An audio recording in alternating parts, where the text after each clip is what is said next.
In the last episode, we stayed with the split self. What happens when silence becomes a way of living?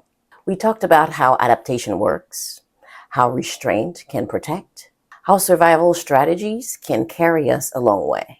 But there comes a moment, and it doesn't arrive gently, when what once kept you alive begins to block something essential.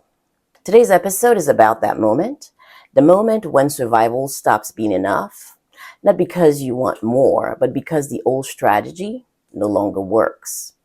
This is where awareness turns into orientation.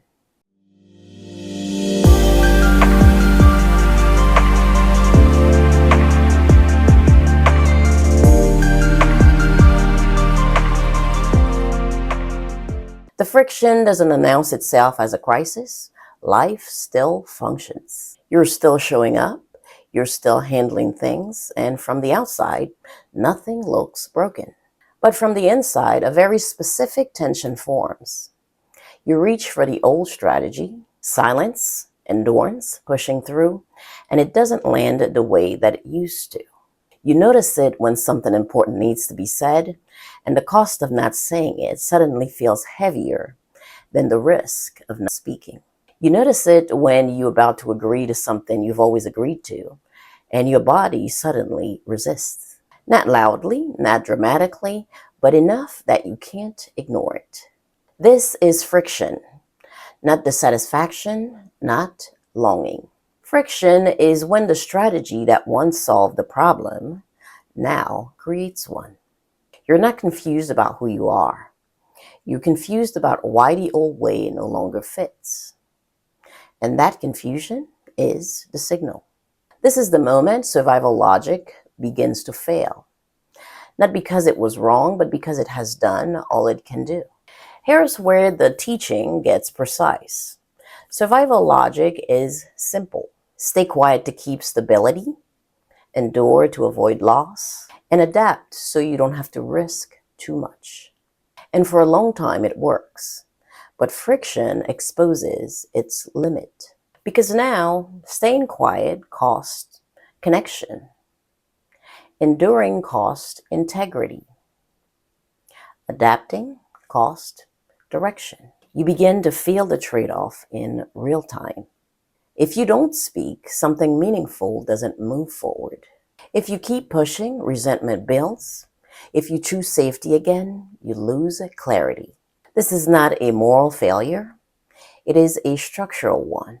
Survival logic is designed to protect you from danger, not to guide you towards truth.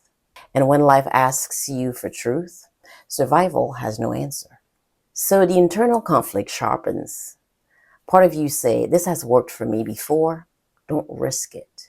Another part of you say, this part of surviving is now costing me more than it protects. And this is where orientation begins, not as inspiration, but as necessity. Because the old strategy can no longer solve the problem in front of you. And when staying the same begins to cost more than changing, the self has no choice but to turn. Orientation is not action yet. It's the moment that the body and mind turn towards something true because they have to. You don't know exactly what comes next. You don't have a plan. But you know this. You can't survive the same way. Silence no longer feels neutral. Endurance no longer feels noble. And pushing through no longer feels wise. Not because you're weaker, but because you're more aware. And this is the shift. You stop asking, how do I get through this? And start asking, what am I oriented toward now? That question doesn't demand an answer yet. It demands honesty. Orientation is the willingness to face forward, even when you don't know where you're going. It's the body turning toward truth before the voice has fully returned. This isn't resolution, but it is irreversible. Once survival stops working, you can't unknow it. In the next episode, we'll move from orientation to expression. What it looks like to begin claiming voice when silence is no longer viable and truth starts asking to be spoken. Not perfectly, not loudly, but honestly. Thank you for watching. Please like, share, and subscribe to the channel. Also hit the notification bell so you can be notified when I post the next video. Sur ce, on se dit à la prochaine. See you soon.